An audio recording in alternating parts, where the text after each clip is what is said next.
1983. London is quiet, the economy fragile, and beneath the surface, organized crime is preparing for one of the most audacious robberies in British history. What was supposed to be a simple cash job, a quick hit in and out, became something else entirely. A curse. 6 men, 3 tons of gold, and a trail of bodies that would stretch across decades. This is the story of the Brinksmat gold robbery. At Heathrow Airport, hidden behind barbed wire and concrete walls, sits a nondescript warehouse owned by Brinksmat Security. It doesn't look special. No gold-plated doors, no flashing lights, just steel shutters, alarms, and trust. Inside are valuables seized from banks, jewelers, and private clients, cash, diamonds, and something far more dangerous: gold. In the early hours of November the 26th, 1983, 6 men arrive. They don't smash windows or trigger alarms. They knock. This isn't a smash and grab, it's an inside job. The men force their way into the home of the warehouse manager. His wife is dragged from her bed, his child is threatened, and the message is clear: cooperate or burn. A blowtorch is pressed close enough for him to feel the heat. They don't rush or shout, they wait. Terrified, knowing the system and the codes, the manager gives them what they want: access. Moments later, the robbers walk straight into one of the most secure facilities in Britain.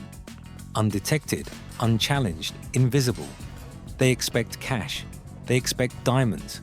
What they don't expect is 3 tons of gold bullion, stacked neatly in the vault, row after row, bar after bar, each one stamped, traceable, and priceless. Worth over £26 million in 1983, hundreds of millions today. For a moment, the room goes silent. This was never the plan. But plans change when opportunity outweighs fear. And in that instant, the robbery becomes something else entirely. Not just a theft, but the beginning of one of the largest criminal conspiracies in British history. And once that gold leaves the vault, it will poison everything it touches. The men standing inside the Brinksmat warehouse hadn't planned for gold. Brian Robinson had tipped them off to cash and diamonds. Portable, untraceable, easy to fence. That was the deal, the expectation. But stacked before Mickey McAvoy, Tony Black, and the others were solid bars stamped with serial numbers, refinery marks, and government records. 3 tons of bullion, heavy, loud, and dangerous. Gold wasn't just valuable, it was identifiable. Every bar had a history, every ounce left a trail. And in the criminal world, gold didn't disappear, it followed you. For a moment, logic fought greed, then greed won. They made the decision that would seal their fate. The bullion was divided, transported, and quietly pushed into London's underworld, where it immediately became everyone's problem. Because melting gold doesn't erase its origin.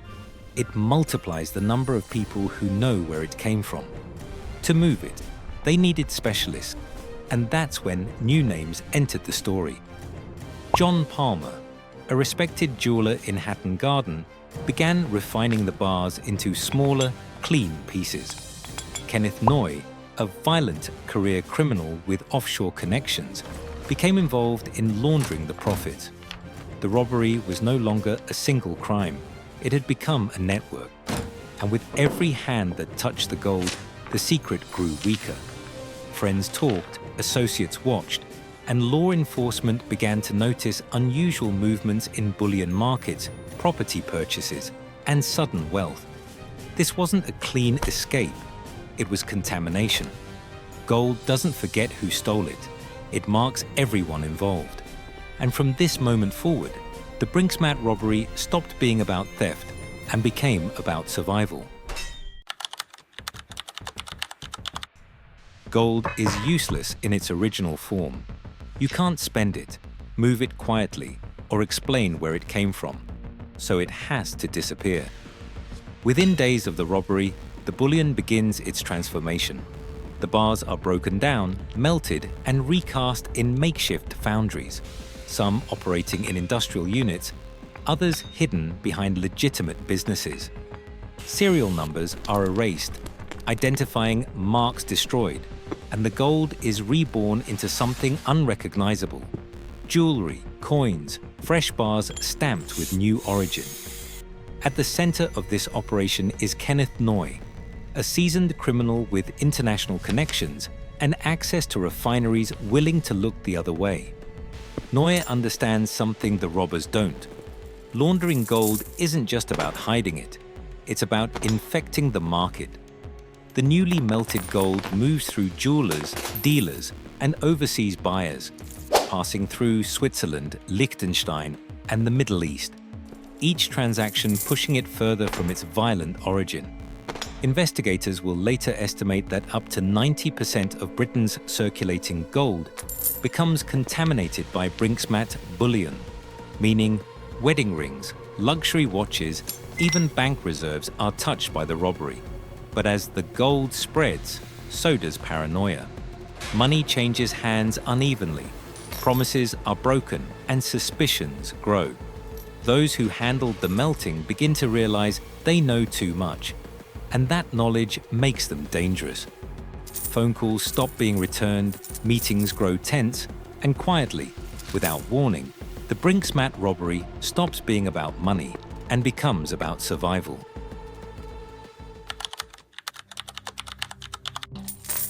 The gold doesn't just circulate, it corrupts, and then it kills.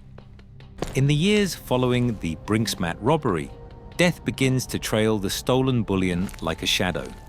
One by one, people connected to the gold, directly or indirectly, start turning up dead, not in accidents or coincidences, but executions. In 1984, Brian Robinson, a criminal associate tied to the laundering network and offshore gold movement, is shot dead in Spain, his murder sending a clear message that silence is now currency.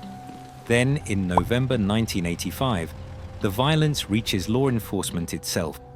Detective Constable John Fordham of the Metropolitan Police is conducting covert surveillance outside the Kent home of Kenneth Noy, a suspected handler of Brinksmat gold. Fordham is alone, unarmed, quietly observing from his car when Noy approaches. A confrontation follows, and within seconds, Fordham is stabbed to death.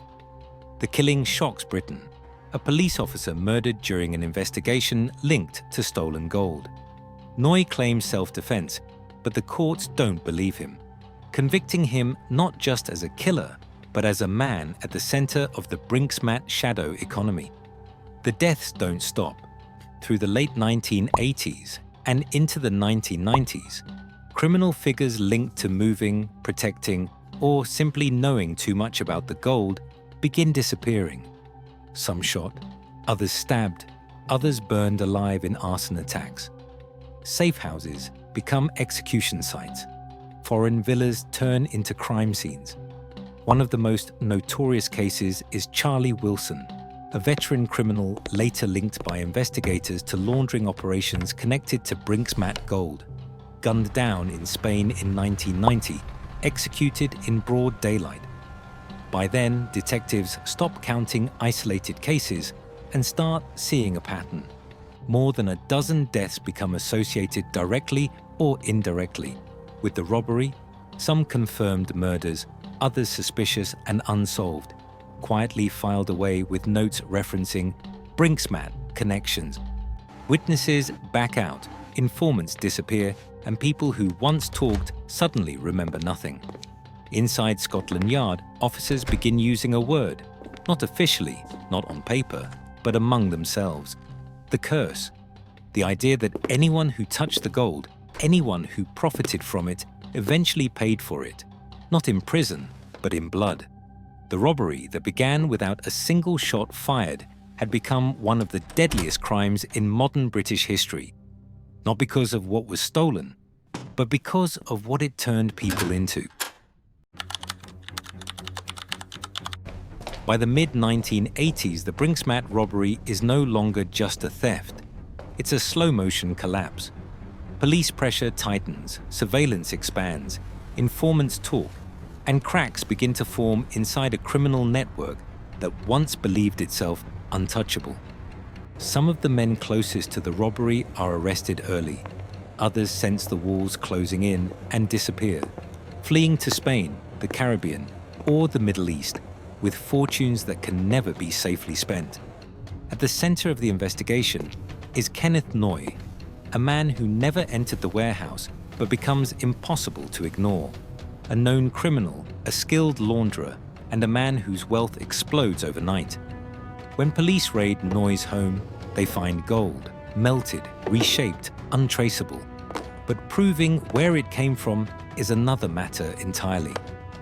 The case stalls until 1985, when Noy stabs and kills undercover officer John Fordham during a surveillance operation, a moment that changes everything. Public pressure erupts, and the Brinksmat investigation is reopened with renewed force. Years pass, files grow thicker, and witnesses contradict themselves or disappear. Some testify, some recant, and some die before they ever reach a courtroom. Eventually, convictions come, but never cleanly. Mickey McAvoy, one of the original robbers, is sentenced. Brian Robinson is imprisoned for the armed robbery. Others serve reduced sentences for handling stolen gold rather than the crime itself. But the trials feel incomplete, fragmented, unsatisfying. By the time verdicts are handed down, the trail has gone cold. Too much time, too many deaths, too many hands. Investigators estimate that most of the gold is never recovered, not hidden or buried, but absorbed, melted into the global economy, and turned into rings, chains, investment bars, and legitimate assets with illegitimate origin. The men who survive fade into obscurity, some living comfortably, others constantly watching their backs. The justice system claims victories, but no one calls it closure because the Brinksmat robbery didn't end in a courtroom. It ended scattered across continents, bank accounts, cemeteries, and a fortune that vanished without ever truly disappearing. Today, the Brinksmat gold robbery is no longer just a crime from 1983. It is a blueprint, a warning, a stain that never washed out. The case forced British police to rethink everything: how organized crime operates, how wealth is cleaned, and how violence follows money long after the crime scene is sealed. Detectives realized they weren't chasing stolen gold anymore. They were tracking a financial infection spreading through banks, property markets, and legitimate businesses. Entire investigative units were reshaped because of Brinksmat. New financial crime laws were drafted. Asset tracing methods were born. The robbery taught authorities that modern crime doesn't end with arrests. It evolves, hides, and reinvents itself. And yet, even with decades of work, much of the gold was never recovered. Some of it still sits in vaults under new serial numbers. Some of it was worn as jewelry by people who never knew its origin. Some of it may still be buried, waiting, silent, untouchable. But the cost was never measured in pounds. It was measured in lives. Men who touched the gold were murdered years later. Families were destroyed. Trust evaporated. Violence followed the money like a shadow that never detached. Investigators would later say the same thing again and again. The gold carried a curse, not superstition, but inevitability. Once it entered your life, it never left quietly. Today, Brinksmat remains one of the most far-reaching robberies in criminal history, not because of what was stolen, but because of what followed. A crime that refused to stay in the past, a fortune that demanded blood long after it changed hands. Some money is too dangerous to steal because the gold didn't just disappear. It consumed everyone who touched it. Fade to black. Brinksmat, 1983. A robbery that never truly ended. If stories like this matter to you, if you believe the truth shouldn't stay buried, like this video, subscribe to the channel, and leave a comment with your thoughts on the case. Because some crimes aren't finished telling their story, and this channel exists to uncover them.